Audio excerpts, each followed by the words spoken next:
Welcome back to my YouTube blog. ಎಲ್ಲರೂ ಹೇಗಿದ್ದೀರಾ? ಎಲ್ಲರೂ ಚೆನ್ನಾಗಿದ್ದೀರಾ ಅಂತ ಅಂದ್ಕೊಳ್ತೀನಿ. ಇವತ್ತು ಬುಧವಾರ, ಪೂಜೆ ಎಲ್ಲ ಮುಗಿಸ್ಕೊಳ್ತಿದ್ದಂಗೆ ಹಂಗೆ ಪಟ್ ಅಂತ ಒಂದು ತಲೆಗೆ ಒಂದು ಐಡಿಯಾ ಬಂತು. ನಮ್ಮ ಮನೇಲಿ ಯಾವಾಗಲೂ ಈ ಸಾಂಬ್ರಾಣಿ ಬೇಕೇ ಬೇಕು. ಪೂಜೆ ಮಾಡಿದಾಗೆಲ್ಲ ನಮ್ಮ ಮನೆಯವರು ಪೂಜೆ ಮಾಡಿದಾಗಂತೂ ಅವ್ರಿಗಿರಲೇಬೇಕು. ಸೊ ಯಾವಾಗಲೂ ತಂದು ಅಂಗಡಿಯಲ್ಲಿ ತಂದು ಮಾಡ್ತಾಯಿದ್ರು. ಅದರಿಂದ ಆವಾಗಲೇ ಒಂದು ಎಕ್ಸ್ಪೆರಿಮೆಂಟ್ ಮಾಡಬೇಕು ಅಂತ ಸ್ವಲ್ಪ ಹೂಗಳನ್ನೆಲ್ಲ ಕಲೆಕ್ಟ್ ಮಾಡಿ ಇಟ್ಟಿದ್ದೆ ಒಣಗಿಸ್ಬಿಟ್ಟು. ಸೊ ಇವತ್ತು ಮಾಡೋಣ ಅಂತ ಹೇಳ್ಬಿಟ್ಟು ಟ್ರೈ ಮಾಡ್ತೀನಿ. ಫಸ್ಟ್ ಟೈಮ್ ಮಾಡ್ತಾ ಇರೋದು. ನನಗೂ ಅದ್ರ ಬಗ್ಗೆ ಎಲ್ಲ ಅಷ್ಟು ಐಡಿಯಾ ಇಲ್ಲ, ಯಾವ ಥರ ಮಾಡಬೇಕು ಏನು ಅಂತ. ಸುಮ್ಮನೆ ಮೊಬೈಲಲ್ಲಿ ಒಂದ್ಸಲ ಯೂಟ್ಯೂಬಲ್ಲಿ ನೋಡ್ಕೊಂಡಿದ್ದೆ. ಸೊ ಟ್ರೈ ಮಾಡೋಣ, ನೋಡೋಣ ರಿಸಲ್ಟ್ ಹೇಗೆ ಬರುತ್ತೆ. ರಿಸಲ್ಟ್ ಚೆನ್ನಾಗಿ ಬಂದರೆ ಪ್ಲೀಸ್ ಒಂದು ಲೈಕ್ ಮಾಡಿ, ಮತ್ತೆ ಸಬ್ಸ್ಕ್ರೈಬ್ ಆಗಿ. ಎಕ್ಸ್ಪೆರಿಮೆಂಟ್ ಬೇರೆ ಮಾಡ್ತಾಯಿದ್ದೀನಿ. ಪ್ಲೀಸ್ ವಿಡಿಯೋನ ಕೊನೆವರೆಗೂ ನೋಡಿ, ಸಪೋರ್ಟ್ ಮಾಡಿ. ತುಂಬ ಜನ ಸಬ್ಸ್ಕ್ರೈಬ್ ಆಗದೆ ವಿಡಿಯೋ ನೋಡ್ತಾ ಇದ್ದೀರಾ, ದಯವಿಟ್ಟು ಸಬ್ಸ್ಕ್ರೈಬ್ ಮಾಡಿಕೊಂಡು ಸಪೋರ್ಟ್ ಮಾಡಿ. ಮತ್ತು ಇವಾಗ ಮನೆಯಲ್ಲೇ ಸಿಗೋವಂಥ ಪದಾರ್ಥಗಳನ್ನ ಬಳಸ್ಕೊಂಡು ಹೋಮ್ ಮೇಡ್ ಕೋನ್ ಸಾಂಬ್ರಾಣಿ ಮಾಡೋದು. ಸೊ ಇವಾಗ ಏನೇನು ಬೇಕು ಅದಕ್ಕೆ ಅಂತ ಹೇಳ್ಬಿಟ್ಟು ತೋರಿಸ್ತೀನಿ.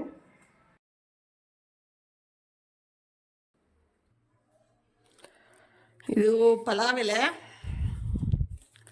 ಒಂದಿಷ್ಟು ಪಲಾವ್ ಎಲೆ ತೊಗೊಂಡಿದ್ದೀನಿ. ನಾನು ಫಸ್ಟ್ ಟೈಮ್ ಟ್ರೈ ಮಾಡ್ತಾ ಇರೋದಲ್ವ, ಅದಕ್ಕೆ ಕಡಿಮೆ ಹಾಕ್ತಾಯಿದ್ದೀನಿ.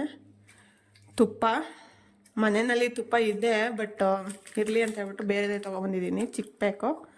ಮತ್ತು ಬಿಳಿ ಸಾಸಿವೆ ಮನೆಯಲ್ಲಿ ಬಿಳಿ ಸಾಸಿವೆ ಇರಬೇಕಂತೆ, ಸೊ ಮನೆಯಲ್ಲಿ ಇದ್ದು ಅವನ್ನೇ ಬಳಸ್ಕೊಂಡಿದ್ದೀನಿ.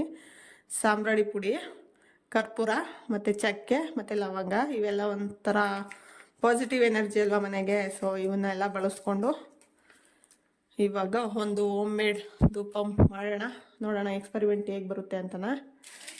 ಸೊ ಹೂವನ್ನು ಅಷ್ಟೇ ಮನೆಯಲ್ಲೇ ದೇವ್ರ ಪೂಜೆಗೆ ಏನು ಬಳಸ್ತಾ ಇದ್ನೋ ಅದೇ ಹೂಗಳನ್ನೇ ಎಲ್ಲ ಒಣಗಿಸಿ ಬಿಡಿಸಿ ಇಟ್ಟಿದ್ದೀನಿ. ಸ್ವಲ್ಪ ಕಡ್ಡಿ ಥರ ಇದ್ದರೆ ಚೆನ್ನಾಗಿರೋದಿಲ್ಲ ಅಂತ ಹೇಳ್ಬಿಟ್ಟು ಎಲ್ಲ ನೀಟಾಗಿ ಬಿಡಿಸಿ ಇಟ್ಟಿದ್ದೀನಿ.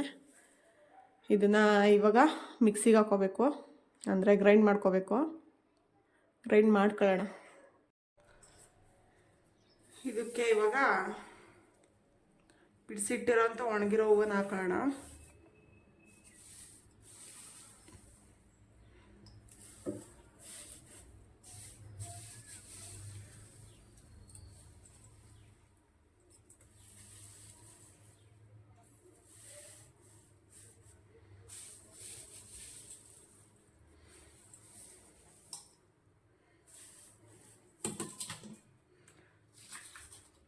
ಪಲಾವ್ ಎಲೆ,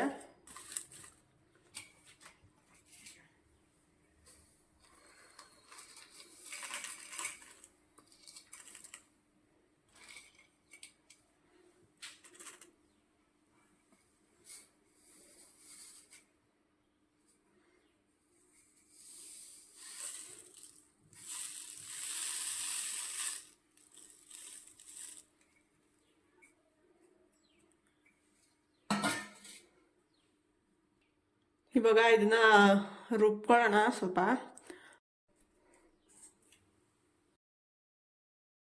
ಇದು ರುಬ್ಬಿದ್ಮೇಲೆ ಸ್ವಲ್ಪ ಈ ಥರ ಆಗಿದೆ, ಜಾಸ್ತಿ ಗ್ರೈಂಡ್ ಮಾಡ್ಕೊಳ್ಳೋದಕ್ಕಾಗಲಿಲ್ಲ ನನಗೆ. ಮಿಕ್ಸಿ ಬೇರೆ ಅದು ಅಷ್ಟು ಕೆಪಾಸಿಟಿ ಇಲ್ಲ ಮಿಕ್ಸಿಗೆ, ಅದರಿಂದ ಸ್ವಲ್ಪ ಸುಮಾರಾಗಿ ರುಬ್ಕೊಂಡಿದ್ದೀನಿ. ಸ್ವಲ್ಪ ಇನ್ನು ಪೂರ್ತಿ ನುಣ್ಣಗಾಗೋ ಥರ ಇನ್ನೂ ರುಬ್ಕೊಂಡಿಲ್ಲ, ಒಂದು ಸುಮಾರಾಗಿ ರುಬ್ಕೊಂಡಿದ್ದೀನಿ. ಸ್ವಲ್ಪ ನೀರು ಹಾಕ್ಕೊಂಡು ರುಬ್ಕೊಂಡಿದ್ರೆ ಚೆನ್ನಾಗಿ ಬರ್ತಿತ್ತೇನೋ ಗೊತ್ತಿಲ್ಲ ನನಗೆ, ಬಟ್ ನಾನು ನೀರೇನೂ ಹಾಕೋಕ್ಕೆ ಹೋಗಲಿಲ್ಲ. ಹಾಗೆ ಸ್ವಲ್ಪ ಒಣಗಿರೋದನ್ನೇ ಹಾಗೆ ರುಬ್ಕೊಂಡೆ. ಅದಾದಮೇಲೆ ನೀರು ಹಾಕ್ಕೊಳ್ಳೋಣ ಅಂತ ಹೇಳ್ಬಿಟ್ಟು ಇವಾಗ ತುಪ್ಪ ಹಾಕ್ಕೊತಾ ಇದ್ದೀನಿ. ತುಪ್ಪ ಮನೆಯಲ್ಲೂ ಇದೆ, ಬಟ್ ಅದಾಗಲೇ ಯೂಸ್ ಮಾಡಿರೋದು, ಅಡುಗೆಗೆಲ್ಲ ಯೂಸ್ ಮಾಡಿದ್ದೀವಿ. ಮತ್ತು ನಮ್ಮ ಪಾಪಂಗೆಲ್ಲ ಊಟ ಎಲ್ಲ ತಿನ್ನಿಸ್ಬೇಕಾದ್ರೆ ಹಾಕ್ಕೊಂಡು ತಿನ್ನಿಸ್ತಾ ಇರ್ತೀನಿ. ಅದರಿಂದ ಏನು ಬೇಡ ಅಂತ ಹೇಳ್ಬಿಟ್ಟು ಸಪ್ರೇಟೇ ತೊಗೊಂಬಂದಿದೆ. ನೋಡೋಣ ಅಂತ ಹೇಳ್ಬಿಟ್ಟು ಅದು 10 ರೂಪಾಯಿ ಚಿಕ್ಕ ಪ್ಯಾಕ್ ಅಲ್ವಾ, ಅದು ತೊಗೊಂಬಂದಿದ್ದೆ. ನೋಡೋಣ, ಫಸ್ಟ್ ಟೈಮ್ ಟ್ರೈ ಮಾಡ್ತಾ ಇರೋದು. ನೋಡೋಣ ಚೆನ್ನಾಗಿ ಬಂದರೆ ನೆಕ್ಸ್ಟ್ ಟೈಮು ತೊಗೊಂಡು ಮಾಡ್ಕೊಳ್ಳೋಣ ಅಂತ ಹೇಳ್ಬಿಟ್ಟು. ಸೊ ಇವಾಗ ಇದು ತುಪ್ಪದ್ದೆಲ್ಲ ಕಲಿಸ್ಕೊಂಡಾದ್ಮೇಲೆ ಸ್ವಲ್ಪ ನೀರು ಹಾಕ್ಕೊಂಡು ಮಿಕ್ಸ್ ಮಾಡ್ಕೊಬೇಕು. ಜಾಸ್ತಿ ನೀರು ಮಾಡ್ಕೊಳ್ಳೋದಕ್ಕೆ ಹೋಗ್ಬಿಡಿ, ಯಾಕಂತಂದರೆ ಇವಾಗ ಬಿಸಿಲಿರೋ ಟೈಮು ಅಂತ ಅಂದರೆ ಬೇಗ ಒಣಗಿಕೊಳ್ಳುತ್ತೆ. ಬಟ್ ಬಿಸಿಲಿಲ್ಲದೆ ಇರೋ ಟೈಮಲ್ಲಿ ಸ್ವಲ್ಪ ಒಣಗೋದು ಲೇಟ್ ಆಗಿಬಿಡುತ್ತೆ. ಅದರಿಂದ ಅದು ಶೇಪ್ ಕಟ್ಟೋಕೆ ಎಷ್ಟು ಬೇಕೋ ಅಷ್ಟು ಮಾತ್ರ ನೀರು ಹಾಕ್ಕೊಂಡು ಕಲಿಸ್ಕೊಳ್ಳಿ. ನಾನು ಅದಕ್ಕೆ ಸ್ವಲ್ಪನೇ ಹಾಕ್ಕೊಂಡು ಕಲಿಸ್ಕೊಳ್ತಾ ಇದ್ದೀನಿ. ಈ ಥರ ಸಾಂಬ್ರಾಣಿ ಧೂಪ ಶೇಪ್ಸ್ ಮಾಡೋದು ಅವು ಬೇರೆ ಬರ್ತವೆ ಒಂಥರ ರಬ್ಬರ್ ಥರ ಶೇಪ್ಸ್ಗಳು ಬರ್ತವೆ, ಅದನ್ನು ತೊಗೊಂಡು ಮಡಿಕೋಬೇಕು. ನಾನು ಫಸ್ಟ್ ಟೈಮ್ ಟ್ರೈ ಮಾಡ್ತಿರೋದಲ್ವ, ಅದರಿಂದ ಆ ಥರ ಶೇಪ್ಸ್ ಏನು ತೊಗೊಂಬಂದಿಲ್ಲ ನಾನು. ಹಂಗೆ ಕೈಯಲ್ಲೇ ಒಂದು ಸಲ ಫಸ್ಟ್ ಟ್ರೈ ಮಾಡೋಣ, ಅದಾದಮೇಲೆ ಏನಾದರೂ ಚೆನ್ನಾಗಿ ಬಂತು ಈ ಸಲ ಅಂತಂದರೆ ನೆಕ್ಸ್ಟ್ ಟೈಮಿಂದ ಅದು ತೊಗೊಳ್ಳೋಣ ಶೇಪ್ಸ್ ಎಲ್ಲನ ಅಂತ ಅಂದ್ಕೊಂಡಿದ್ದೀನಿ. ಬಟ್ ನೋಡಬೇಕು ಇದು ಇನ್ನು ಯಾವ ಥರ ಬರುತ್ತೆ ಅಂತ ಹೇಳ್ಬಿಟ್ಟು. ಅದಕ್ಕೆ ಇಷ್ಟೇ ಸ್ವಲ್ಪ ಕೈಯಲ್ಲೇ ನೋಡೋಣ ಉಂಡೆ ಕಟ್ಬಿಟ್ಟು ಕಲಿಸ್ಕೊಂಡು ಅದಾದಮೇಲೆ ನಾನೇ ಹಂಗೆ ಶೇಪ್ ಮಾಡ್ಕೊಳೋಣ ಅಂತ ಹೇಳ್ಬಿಟ್ಟು ಕಲಿಸ್ಕೊತಾ ಇದ್ದೀನಿ. ಸ್ವಲ್ಪ ಈ ಥರ ಉಂಡೆ ಕೈಗೆ ಕಟ್ಟೋ ಥರ ಆಗಬೇಕು, ಅಷ್ಟು ಆದರೆ ಸಾಕು. ಕಲಿಸ್ಕೊಳಕ್ಕೆ ನೀರು ಜಾಸ್ತಿ ಏನು ನೀರು ಹಾಕೋದಕ್ಕೆ ಹೋಗಬೇಡಿ, ಅಷ್ಟೊಂದು ನೀರು ಹಾಕೋ ಅವಶ್ಯಕತೆ ಏನಿರೋದಿಲ್ಲ. ಸ್ವಲ್ಪ ಈ ಥರ ಶೇಪ್ ಬರೋ ಥರ ನೀರು ಹಾಕ್ಕೊಂಡ್ರೆ ಸಾಕು ಉಂಡೆ ಕಟ್ಟೋದಕ್ಕೆ.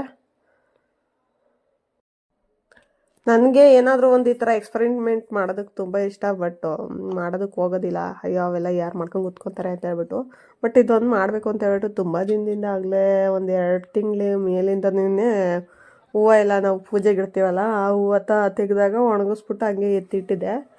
ನೋಡೋಣ ಯಾವತ್ತಾದರೂ ಟ್ರೈ ಮಾಡೋಣ ಅಂತ ಹೇಳ್ಬಿಟ್ಟು. ಚೆನ್ನಾಗಿ ಬಂದರೆ ನೆಕ್ಸ್ಟ್ ಟೈಮಿಂದ ಮಾಡ್ಕೊಳ್ಳೋಣ, ಇಲ್ಲ ಅಂತಂದರೆ ತಲೆ ಕೆಡಿಸ್ಕೋಬಾರ್ದು ಅಂತ ಹೇಳ್ಬಿಟ್ಟು ಎಲ್ಲ ಹಂಗೆ ಕಲೆಕ್ಟ್ ಮಾಡಿ ಇಟ್ಟಿದ್ದೆ. ಇವತ್ತು ಟ್ರೈ ಮಾಡ್ತಾಯಿದ್ದೀನಿ, ನೋಡಬೇಕು ಅದು ಹಚ್ಚಿದ ಮೇಲೆ ಯಾವ ಥರ ಸ್ಮೆಲ್ ಬರುತ್ತೆ ಏನು ಅಂತನ. ಬಟ್ ನಾನು ಯೂಟ್ಯೂಬಲ್ಲಿ ನೋಡಿ ಮಾಡಿರೋದು, ಅದು ಎಕ್ಸ್ಪೆರಿಮೆಂಟ್ ಸಕ್ಸಸ್ ಆಗುತ್ತಾ ಇಲ್ಲ ಫೇಲ್ಯೂರ್ ಆಗುತ್ತಾ ನೋಡಬೇಕು. ಬಟ್ ಶೇಪ್ಸ್ ಎಲ್ಲ ಎಷ್ಟು ಮಾಡಿಟ್ಟಿದ್ದೀನಿ, ಕೈಯಲ್ಲೇ ಮಾಡಿರೋದಲ್ವ, ಅದಕ್ಕೆ ಅಷ್ಟೊಂದು ಚೆನ್ನಾಗಿ ಬಂದಿಲ್ಲ. ನಮಗೆ ಶೇಪ್ಸ್ ಮುಖ್ಯ ಅಲ್ಲ, ಸ್ಮೆಲ್ ಮಾತ್ರ ಮುಖ್ಯ. ಸೊ ಅದಕ್ಕೆ ಶೇಪ್ಸ್ಗೆಲ್ಲ ತಲೆ ಕೆಡಿಸ್ಕೊಂಡಿಲ್ಲ. ಒಣಗಿದ್ಮೇಲೆ ಈ ಥರ ಕಾಣಿಸ್ತಾ ಇತ್ತು. ಇನ್ನು ನಾನು ನೋಡೋಣ ಇದು ಏನೆಲ್ಲ ಕಿತ್ಕೊಂಬಿದ್ದೋಗುತ್ತೆ ಅಂತ ಅಂದ್ಕೊಂಬಿಟ್ಟಿದ್ದೆ ನಾನು.